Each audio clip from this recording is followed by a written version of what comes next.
प्रभु यीशु मसीह में आप सभी को जय मसीह की। मैं पूरा विश्वास करता हूँ आज का वचन हम में से प्रत्येक के लिए बहुत ही आशीषों का कारण होगा, क्योंकि परमेश्वर का वचन ही ऐसा है जो हमारे जीवन में अनगिनत आशीषों को लेके आते हैं। इसके लिए हम परमेश्वर का धन्यवाद करते हैं। आज हम उसी श्रृंखला में जाएंगे जो हमने शुरू करी थी। गलातियों 5:22 में लिखा है, और आत्मा का फल प्रेम, आनंद, शांति, धीरज, कृपा, भलाई, विश्वास, नम्रता और संयम है। इन कामों के विरुद्ध में कोई भी व्यवस्था नहीं है। ये परमेश्वर का वचन कहता है और हमें इन्हीं वचनों में आगे बढ़ना है, क्योंकि उसका आना निकट है। और आज हम शांति के विषय में बातचीत करने जा रहे हैं। पिछले 2 एपिसोड के अंदर हमने देखा था प्रेम क्या है और आनंद क्या है, और आज हम तीसरा फल शांति के विषय में हम मनन करेंगे।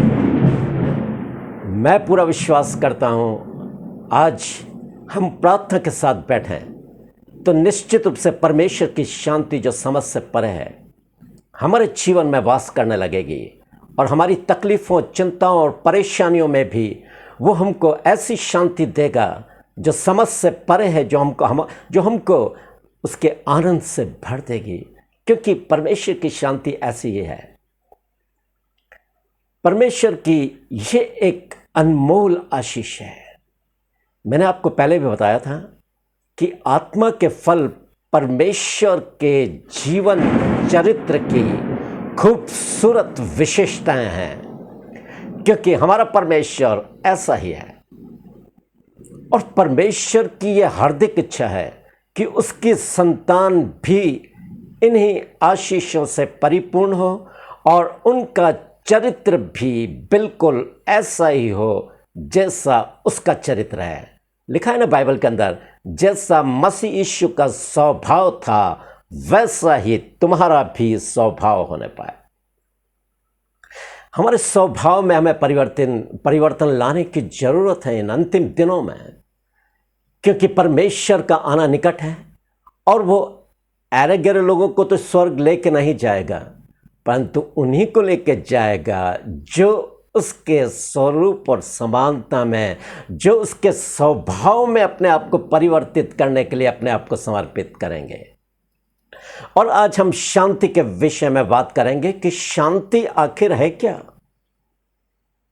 ये जो परमेश्वर की एक महत्वपूर्ण विशेषताओं में बहुत ज़्यादा महत्वपूर्ण विशेषता है, वो आखिर क्या है। आज हर एक जन शांति की खोज में है, परंतु मैं आपको बताना चाहता हूं परमेश्वर अपनी ये आशीष, एक अनमोल आशीष शांति, वो अपनी संतानों में उंडेलना चाहता है। उसके लिए हमें अपने आप को परिवर्तित करने की आवश्यकता है। परमेश्वर चाहता है कि उसकी संतान आत्मा के 9 फलों से परिपूर्ण हो, क्योंकि प्रभु यीशु मसीह इन्हीं गहनों में अपनी दुल्हन को सजी और सांवरी देखना चाहता है। आज पूरा विश्व शांति की खोज में है। आज हर एक जन ये चाहता है कि मेरे जीवन में शांति हो, मेरे परिवार में शांति हो, मेरे शहर में शांति आ जाए, मेरा देश शांति से भरा रहे।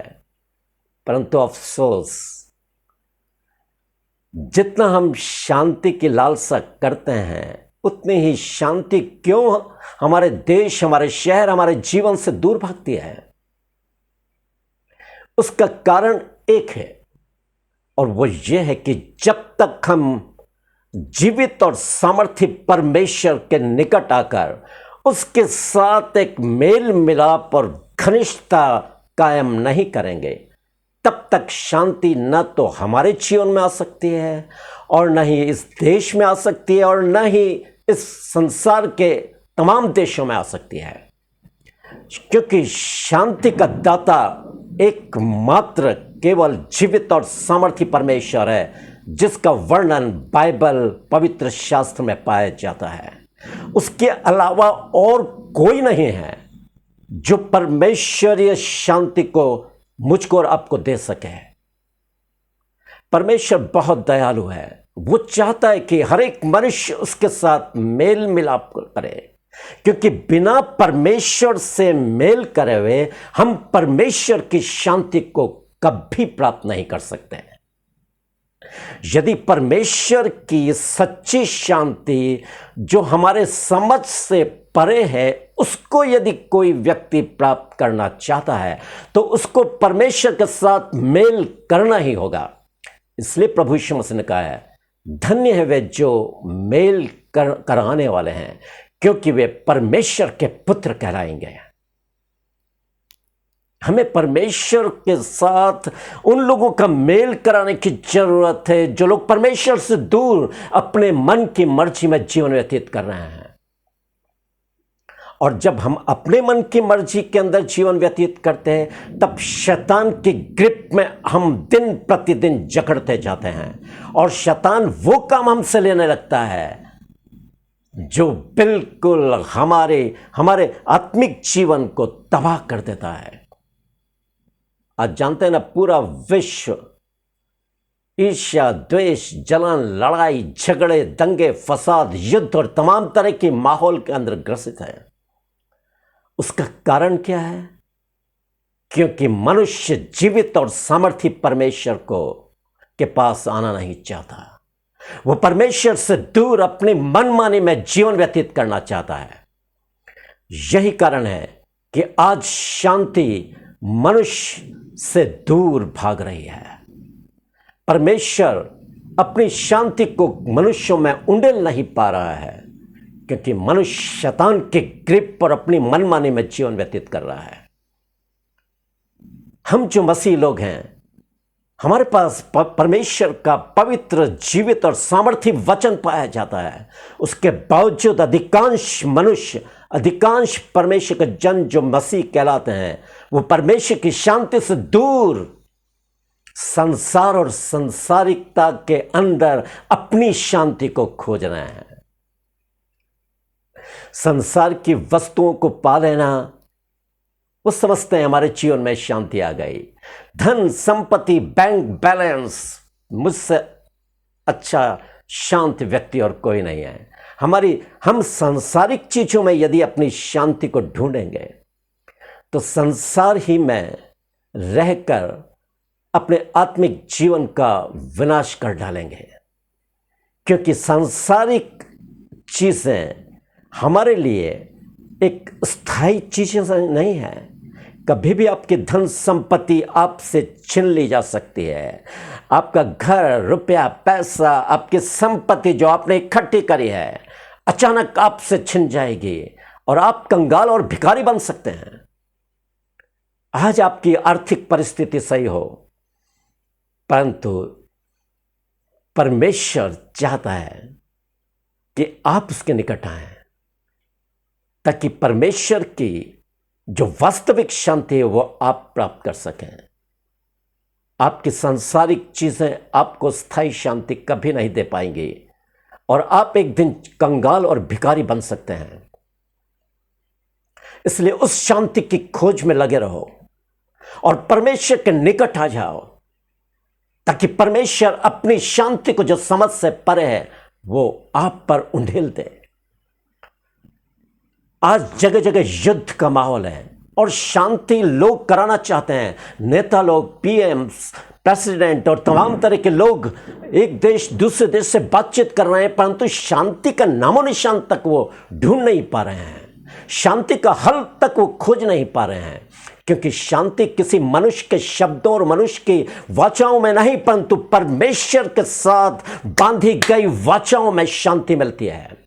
हमें परमेश्वर को खोजना होगा, हमें परमेश्वर के निकट आना होगा यदि सच्ची शांति प्राप्त करना है। बाइबल का परमेश्वर ही एकमात्र जीवित और सामर्थ्य परमेश्वर है। वो ही सच्ची शांति का दाता है, जो अपने आप को यहोवा शालोम कहता है, अर्थात शांति का परमेश्वर। आपको शांति के राजकुमार के निकट आना होगा, जो स्वयं प्रभु यीशु मसीह है, जो कहता है तुम किसी बात की चिंता ना करो, परंतु हर एक बात में तुम्हारा निवेदन धन्यवाद के साथ परमेश्वर के सम्मुख प्रस्तुत किया जाए। तब परमेश्वर की शांति जो समझ से परे है, तुम्हारे हृदय और विचारों को मसीह यीशु में सुरक्षित रखेगी। ये जीवित और सामर्थी परमेश्वर का वचन है, जो अपने विषय में, मैं बार बार कहता हूं, वो अपने विषय और अपने वचन और अपनी प्रतिज्ञाओं के विषय में कहता है, आकाश और पृथ्वी टल जाएंगे परंतु मेरी बातें कभी नहीं टलेंगी। ये परमेश्वर का दावा है। परमेश्वर कोई ऐरा-गैरा मनुष्य, कोई पत्थर की मूर्ति नहीं है, परंतु परमेश्वर जीवित है, इसलिए उसकी प्रतिज्ञाओं में जीवन पाया जाता है। उसकी प्रतिज्ञाओं पर विश्वास करके हमें आगे बढ़ने की जरूरत है। प्रभु यीशु मसीह बिल्कुल स्पष्टता के साथ वचन में कहता है, किसी बात की चिंता न करो, परंतु हर एक बात में तुम्हारा निवेदन प्रार्थना और विनती के द्वारा परमेश्वर के सम्मुख प्रस्तुत किया जाए। तब परमेश्वर की शांति जो समझ से परे है, तुम्हारे हृदय और विचारों को मसीह यीशु में सुरक्षित रखेगी। हालेलुया। यह है शांति जो परमेश्वर मुझको और आपको देना चाहता है, समझ से परे। दाऊद कहता है, जब मेरे मन में बहुत सी चिंताएं होती है, तब हे यहोवा तेरी दी हुई शांति से मुझे सुख मिलता है। हालेलुया। जब मेरे मन में बहुत सी चिंताएं होती है, दाऊद कहता है, तब हे यहोवा तेरी दी हुई शांति से मुझे सुख मिलता है, मुझे चैन मिलता है। यह परमेश्वर की शांति। जब चिंताएं हमारे जीवन में आक्रमण कर रही हो, जब परेशानियां और प्रताड़नाएं और लोगों का विरोध हमको हमारे हियाव को तोड़ रहा हो, तब परमेश्वर की शांति जो समझ से परे है, परमेश्वर मुझको और आपको देना चाहता है। परंतु उसके लिए जरूरी है कि हम परमेश्वर के साथ एक घनिष्ठ संबंध स्थापित करते हुए उसके मार्ग में हम आगे बढ़ते जाएं।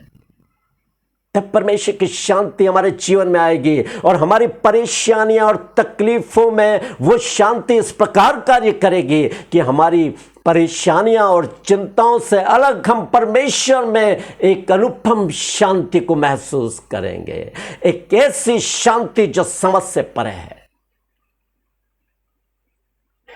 दाऊद कहता है, चाहे मैं घोर अंधकार से भरी हुई तराई में होकर चलूं तो भी हानि से न डरूंगा, क्योंकि तू मेरे साथ है। तेरे सोठे और तेरी लाठी से मुझे शांति मिलती है। हालेलुया। परमेश्वर का सोठा और लाठी क्या है? परमेश्वर का वचन, उसकी प्रतिज्ञा है, जो हमारा मार्गदर्शन करती है हमारी प्रताड़नाओं में, हमारे अंधकार के समय में, हमारी चिंताओं और परेशानियों में, हमारी व्याकुलता में। वो हमको एक मार्ग प्रशस्त करती है जो शांति का मार्ग है, और उसी मार्ग और परमेश्वर की प्रतिज्ञाओं को प्राप्त करके हम परमेश्वर की शांति से भर जाते हैं। ये मेरे विचार नहीं, परमेश्वर के विचार मैं आपके सम्मुख रख रहा हूं। और परमेश्वर सच्चा है, वो कभी झूठ नहीं बोलता। वो मनुष्य नहीं है कि झूठ बोले। वो तो जीवित और सामर्थी परमेश्वर है। उसकी बातों में सच्चाई, प्यार, आनंद भरा हुआ है, जो हमको प्राप्त करने की एक लालसा हमारे जीवन में होना चाहिए। ऐसी लालसा यदि आप रखेंगे तो निश्चित रूप से परमेश्वर अपनी शांति, अपने प्रेम, अपने आनंद से आपको भर देगा और आप अपने आप में एक नए मनुष्य को देख पाएंगे। हालेलुया। पतरस अपनी पत्री में कहता है, बहुत ही अच्छी आयत बोल रहा है, जब व्याकुलताएं हो, जब परेशानियां हो, तब क्या, जब चिंताएं हमारे जीवन में हो, परमेश्वर बोलता है, उस पहला पतरस 5 अध्याय और उसकी 7-8 आयत के अंदर वो बोलता है, तुम अपनी सारी चिंता उस पर अर्थात परमेश्वर पर डाल दो, क्योंकि उससे तुम्हारा ध्यान है।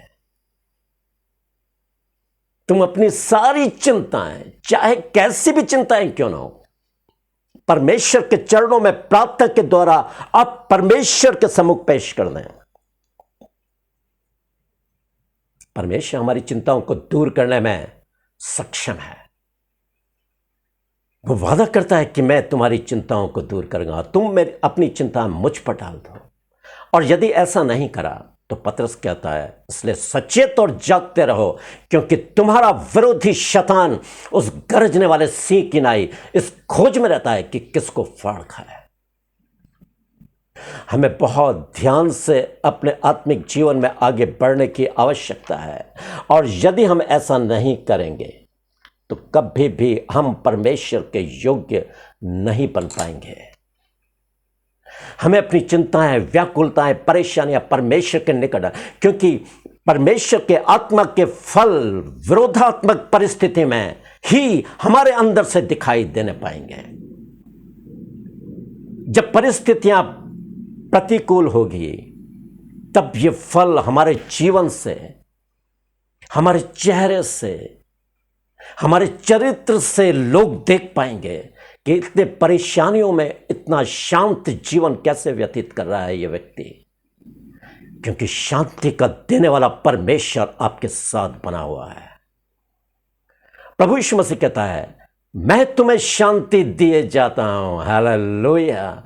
वो शांति का राजकुमार, वो अपने लोगों को, अपनी संतानों को, अपने चेलों को कह रहा है, मैं अपनी शांति तुम्हें दिए जाता हूं, मैं अपनी शांति तुम्हें देता हूं। जैसे संसार तुम्हें देता है वैसे मैं तुमको नहीं देता। तुम्हारा मन व्याकुल ना हो और न डरे। प्रभु यीशु मसीह अपनी शांति मुझको और आपको देना चाहता है। जब वो पहल कर रहा है तो हम क्यों नहीं परमेश्वर की निकटता में जाना चाहते हैं। परमेश्वर अपनी शांति को मुझको और आपको देना चाहता है। जैसे संसार देता है वैसे प्रभु यीशु मसीह बोलता है, मैं तुम्हें नहीं देता। संसार के लोग आएंगे, पीठ थपथपाएंगे और चले जाएंगे। वो शांति हमारे जीवन में हमको कुछ भी नहीं दे सकती। केवल एक जरा सी तसल्ली कुछ क्षण के लिए। परंतु यदि आप स्थायी शांति को प्राप्त करना चाहते हैं तो वो एकमात्र परमेश्वर है। मैं अपनी शांति तुम्हें दिए जाता हूं। जैसे संसार देता है वैसे मैं तुमको नहीं देता। तुम्हारा मन व्याकुल ना हो और न डरे। परमेश्वर कितना याद दे रहा है, तुम्हारा मन व्याकुल ना हो चिंताओं के कारण, तुम डरो मत, मैं तुम्हारे साथ हूं। प्रभु यीशु मसीह कितना अच्छा है, कितना प्यारा है। उसने अपने जीवन के द्वारा, ऐसा नहीं है कि वो बातें कर रहा है, परंतु उसने अपने जीवन के द्वारा इस चीज को मेरे और आपके सम्मुख एक उदाहरण के स्वरूप में रखा है। जब अंतिम दिनों में वो सताया जा रहा था, लोग ठट्टा कर रहे थे, लोग प्रताड़ित कर रहे थे, लोग उसको सता रहे थे, लोग उसको क्रूस पर चढ़ाने के लिए कलवरी के क्रूस पर लेके जा रहे थे। उस कलवरी के क्रूस पर जहां उसके दोनों पांव और दोनों हाथों को ठोक दिया गया था, बेरहमी के साथ, क्रूरता के साथ उसके सीने में भाला ठोक दिया गया था। तब आप जानते हैं उसके चेहरे से वो शांति दिखाई पड़ रही थी, जिसको देखकर बहुत लोगों ने अपने जीवन में परिवर्तन को महसूस किया। उस डाकू ने जब परमेश्वर के प्रभु यीशु मसीह के चेहरे को देखा, वो रो पड़ा और प्रार्थना करने लगा, हे यीशु, जब तू अपने राज्य में आए मेरी स्तुति लेना। वो शमौन कुरैनी जिससे जब प्रभु यीशु मसीह को चेहरे को देखा, एक शांति से परिपूर्ण शांत चेहरा, उसने अपना जीवन प्रभु को दे दिया। मरियम मगदलिनी ने अपना जीवन प्रभु को दे दिया। लोगों के आंसू बह रहे थे क्योंकि ऐसे सताव में भी प्रभु यीशु मसीह के चेहरे से शांति झलक रही थी। आप जानते हैं ऐसा क्यों हुआ? इसका कारण था वो परमेश्वर के साथ उसका संबंध एक घनिष्ठ संबंध था। इसलिए ऐसे समय में जब व्याकुल और परेशानी में वो था, परमेश्वर की शांति से वो भर गया है और परमेश्वर की उन प्रतिज्ञाओं ने उसको ऐसी शांति प्रदान करी जो दुनिया के किसी भी व्यक्ति उससे कोई छीन नहीं सका, और शैतान लाख कोशिश करने पर भी उसकी शांति को छीन नहीं पाया।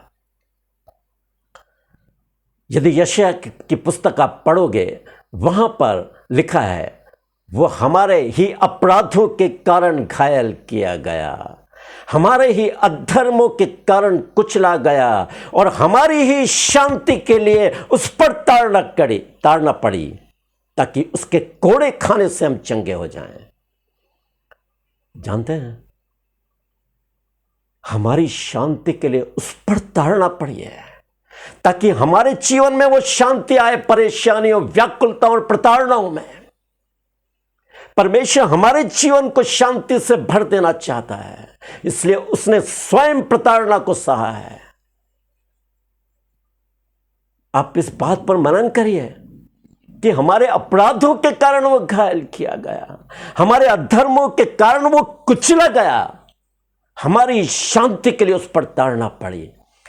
कौन है ऐसा परमेश्वर जो पापियों के लिए इतनी बड़ी कुर्बानी दे सकता है? एकमात्र बाइबल का जीवित और सामर्थ्य परमेश्वर, जिसने शुरू से मानव जाति को प्रेम किया और मानव जाति के लिए उसने अपने प्राणों को बलिदान कर दिया। लिखा है यशायाह 53:7 के अंदर लिखा है, वो सताया गया तो भी सहता रहा और अपना मुंह न खोला। जिस प्रकार भेड़ बध होने के समय और भेड़ी ऊन कतरने के समय चुपचाप और शांत रहती है, चुपचाप और शांत रहती है, वैसे ही उसने भी अपना मुंह ना खोला। अब जानते हैं, इतने सताए जाने पर भी वो शांत था, जैसे भेड़ बध होने के समय चुपचाप और शांत रहती है। वो शांत रहते हुए उसने कलवरी के दुखों को सह लिया। फिर क्यों नहीं हम उसके निकट आना चाहते हैं? क्या उस दुख को मनाने के लिए केवल ईस्टर या गुड फ्राइडे या पैशन वीक है? रोज हमें उसके दुखों को याद करके अपने जीवन में एक पश्चातापी मन से उसके सम्मुख सरेंडर करने की जरूरत है। ऐसा यदि हमारे जीवन में नहीं है, हम कभी भी परमेश्वर के योग्य नहीं बन सकते।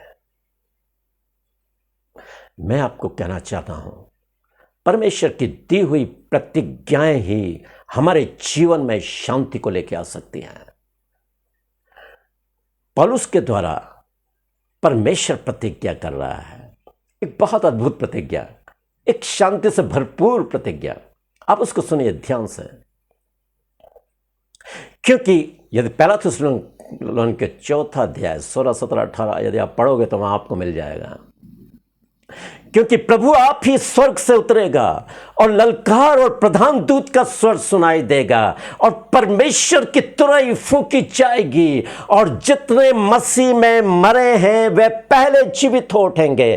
तब हम जो जीवित और बचे रहेंगे उसके साथ बादलों पर उठा लिए जाएंगे कि हवा में प्रभु से मिलें, और इस रीति से हम सदा प्रभु के साथ रहेंगे। आगे क्या लिखा है मालूम है? सो इन बातों से तुम एक दूसरे को शांति दिया करो। हालेलुया! इन बातों से तुम एक दूसरे को शांति दिया करो, क्योंकि परमेश्वर की ये प्रतिज्ञाएं ही व्याकुलता में हमारे जीवन में शांति को लेके आती है। शर्त यह है कि हम परमेश्वर के साथ मेल मिलाप कर लें, तब हमारी विरोधात्मक परिस्थिति में परमेश्वर की शांति ऐसी उमड़ेगी कि लोग आश्चर्यचकित रह जाएंगे। इतने परेशानी, व्याकुलताओं, चिंताओं और प्रताड़नाओं में भी ये व्यक्ति इतना शांत और सुशील क्यों दिखाई देता है? आपके दुश्मन अचंभा करेंगे, परंतु परमेश्वर आपसे प्रसन्न होकर आपको अपनी आशीषों के भंडार से परिपूर्ण करता जाएगा और लोग चकित होते जाएंगे। इसलिए प्रभु यीशु मसीह ने उस समय, जब उसके चेले बहुत ज़्यादा व्याकुल थे, बहुत ज़्यादा चिंतित थे, क्योंकि अब वो जाने वाला था, उसने बोला मैं अब जाता हूँ, अब थोड़ी देर और रह गई है। चेले चिंता से ग्रस्त हो गए, चेलों के मुंह उतर गए। तब प्रभु यीशु मसीह ने उनसे कहा, यदि यूहन्ना 14:1 को आप देखोगे तो बहुत प्यारे वचन लिखे हैं, तुम्हारा मन व्याकुल न हो। प्रभु यीशु मसीह कितना प्यारा है, किस प्रकार वो अपने चेलों से प्यार करता है और कितने प्यार से वो अपने चेलों को समझा रहा है।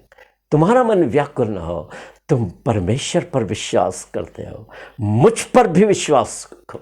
मेरे पिता के घर में बहुत से रहने के स्थान हैं, और यदि ना होते तो मैं तुमसे कह देता। मैं तुम्हारे लिए जगह तैयार करने जाता हूं, और जब जगह तैयार कर लूंगा तो वापस तुमको लेने के लिए आऊंगा, ताकि जहां मैं रहूं वहां तुम भी रहो। हालेलुया। ये परमेश्वर की प्रतिज्ञा है जो हमारे जीवन में शांति को लेकर आती है। चाहे शैतान क्यों ना हमारे जीवन में तहलका मचा दे, हमारे जीवन को तहस नहस कर दे, वो हमारे शारीरिक शरीर को तहस नहस कर सकता है, हमारे सांसारिक जीवन को तहस नहस कर सकता है, आत्मा को छूने का उसको कोई अधिकार परमेश्वर ने नहीं दिया है। क्योंकि मेरा और आपका परमेश्वर हमारी आत्मा को सुरक्षित रखे हुए है। यही कारण है कि वो बाइबल में अनेकों प्रतिज्ञाएं उसने मुझको और मेरे और आपके प्रोत्साहन के लिए दी है, ताकि हम अपनी विचलितता में, हमारी व्याकुलताओं में, हमारी परेशानियों में उसकी दी हुई प्रतिज्ञाओं के द्वारा हम शांति, आनंद और उसके प्रेम को अपने जीवन में महसूस कर सकें। उसका आना निकट है, वो बहुत जल्दी आने वाला है। हमें आज सब कुछ सबसे परे परमेश्वर की निकटता में समय व्यतीत करना है। हमें परमेश्वर के निकट अपने आंसुओं को बहाना है, क्योंकि उसने वादा किया है, मैं तुम्हारी आंखों से सारे आंसुओं को पोंछ डालूंगा। तब न मृत्यु रहेगी, न दुख, न तकलीफ, क्योंकि मेरा और आपका परमेश्वर हमारे साथ है। वो उसने हमारे लिए जगह तैयार कर रखी है जहां वो हमको रखेगा। ऐसा अच्छा परमेश्वर और कौन है? प्रियो, ये वचन मैं ऐसा ही नहीं बोल रहा, परंतु यही प्रैक्टिकल जीवन हम मसीह लोगों का होना चाहिए। ऐसे ही लोगों को प्रभु अपनी दुल्हन के रूप में देखना चाहता है। ऐसी दुल्हन को लेने के लिए स्वर्ग से बादलों पर आएगा और अपनी दुल्हन को ले जाएगा। यदि आज भी हम नहीं चाहते, आज भी यदि हम संसार और सांसारिकता में लिप्त रहे, तो फिर हमारे लिए कोई भी उपाय काम नहीं आएगा। इसलिए वो अपने वचन में कहता है, हे सोने वाले जाग और मुर्दों में से जी उठ, तो परमेश्वर की ज्योति तुझ पर चमकेगी। इसलिए ध्यान से देखो कि कैसी चाल चलते हो। निर्बुद्धियों की नाई नहीं, परंतु बुद्धिमानों की सी चाल चलो, और अवसर को बहुमोल समझो, क्योंकि दिन बुरे हैं। यदि सच्चाई की पहचान प्राप्त करने के बाद भी यदि आप जानबूझ करके पाप करते रहे, तो पापों के लिए कोई बलिदान बाकी नहीं। हाँ, एक दंड का भयानक बाट जोना और अग्नि का ज्वलन बाकी है, जो विरोधियों को भस्म कर देगा। ये मेरे शब्द नहीं, परंतु परमेश्वर के जीवित और सामर्थी वचन है, जो एक चेतावनी के रूप में मुझको और आपको दिए गए हैं। इसलिए परमेश्वर बोलता है, हे सोने वाले जाग। आज जागने की आवश्यकता है। नींद में पड़े रहेंगे तो कभी स्वर्गीय राज्य में प्रवेश नहीं कर पाएंगे। हमें जागना और प्रभु के लिए तैयार होना है। परमेश्वर इस जीवित और सामर्थी वचन के द्वारा आपसे बातचीत करे, और आपको बहुतायत की आशीष से परिपूर्ण करे। आमीन आमीन। आइए हम एक छोटी सी प्रार्थना करते हैं। जीवित और सामर्थ्य परमेश्वर, हम आपका धन्यवाद करते हैं इन वचनों के लिए पिता। ये वचन ऐसे ही नहीं कि एक कान से सुनकर दूसरे कान से निकाल दिए जाएं, परंतु इन वचनों के अनुसार हमारे जीवन को परिवर्तित कर दीजिए पिता, ताकि हम तेरे जैसे बन जाएं, तेरी पवित्रता में परिवर्तित हो जाएं पिता। जब तू आप आए तो हमें अपने साथ बादलों पर लेके जाए पिता। हमारी सहायता कर, मदद कर।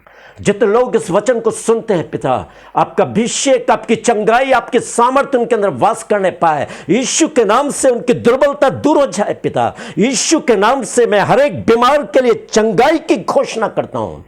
आपके वचन को सुनकर आज वो अपने आत्मिक जीवन में एक नई चंगाई को देखने पाए, अपने शारीरिक जीवन में चंगाई को महसूस करते हुए पिता आपकी निकटता में बढ़ते चले जाएं, यीशु के नाम से। आमेन आमेन। May God bless you। परमेश्वर आपको बहुतायत की आशीषों से परिपूर्ण करे। आमेन आमेन।